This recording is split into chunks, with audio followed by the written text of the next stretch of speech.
Ever asked yourself or taken a focused look at your life to ask yourself, how integrated is God into my life? Do you take the things that you have for granted? Do you assume that having the card to swipe is just a normal thing, and you swipe the card, or being able to open your wallet and pull out cash according to what you owe? Is it just another passing thing for you?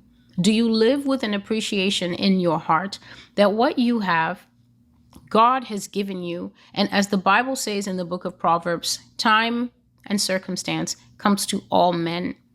Is it in your consciousness? And do you train up your children in the understanding that in this house we have, not because daddy is such a financial wizard, and not because mommy has invested her 401k here and there?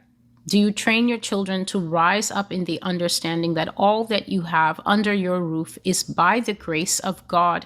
And right next door in the same apartment, or right next door in the same subdivision, or right next door in another state, are families who are facing hardships simply because it's not because of bad planning. It's not even because of bad luck. It is because time and circumstances come to all men, simply because of changes in the economic landscape, simply because of changes that are coming down suddenly in the various business sectors.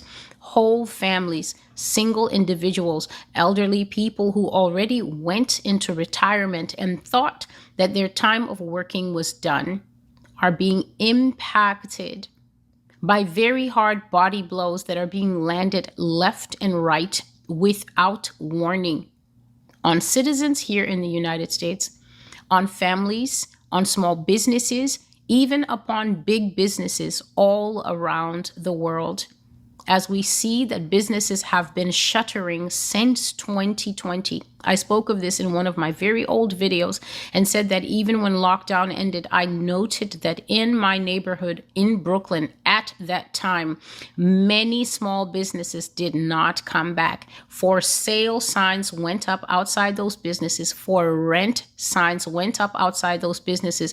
And I knew that the livelihoods that had once been small stores, barber shops, beauty salons, clothing stores, restaurants, and things like that had been hit such a hard and unexpected blow by the closures of 2020, by the forced layoffs of 2020, that they were simply unable to stay above the waterline, and they sank to be seen no more.